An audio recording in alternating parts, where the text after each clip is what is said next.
Welcome back to another video. In this video we are going to solve this problem that x plus 8 whole square.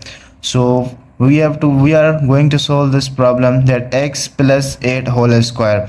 So first of all, here we write solution,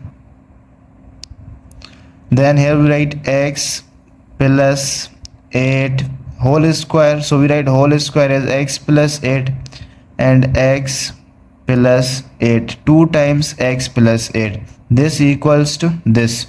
So now here we multiply x with x, so it's equal to x square. Now we multiply x with 8, so it's equal to plus 8x.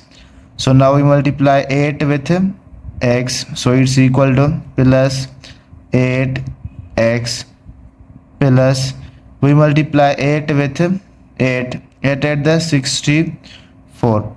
So now here we write x square plus 8x is equal to 16x plus 64.